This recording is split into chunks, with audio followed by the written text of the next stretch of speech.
Hello everyone, this is Kwahi, student of grade 10. Today we will discuss about brain. So what is brain? Brain is the control center of the body that regulates thoughts, memories, emotions, voluntary and involuntary activities. So firstly we will discuss about forebrain. So what is forebrain? Forebrain contains three parts. First is cerebrum, second is thalamus and hypothalamus. So what is cerebrum? Cerebrum is the largest part of the brain that regulates thinking, memory, thoughts and voluntary activities. Next is thalamus. So what is thalamus? Thalamus relays sensory information to the cerebrum. Next is hypothalamus.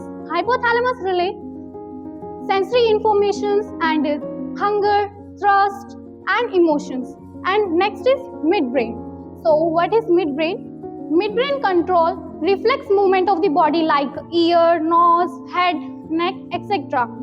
Next is hindbrain. Hindbrain contains pons, medulla and cerebellum. So what is cerebellum?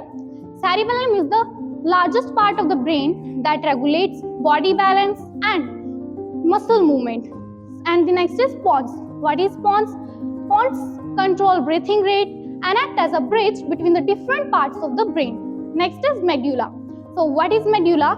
Medulla control heartbeat and other involuntary functions. And the next is cranium. Cranium is the largest protective layer of the brain. Thank you. Have a nice day.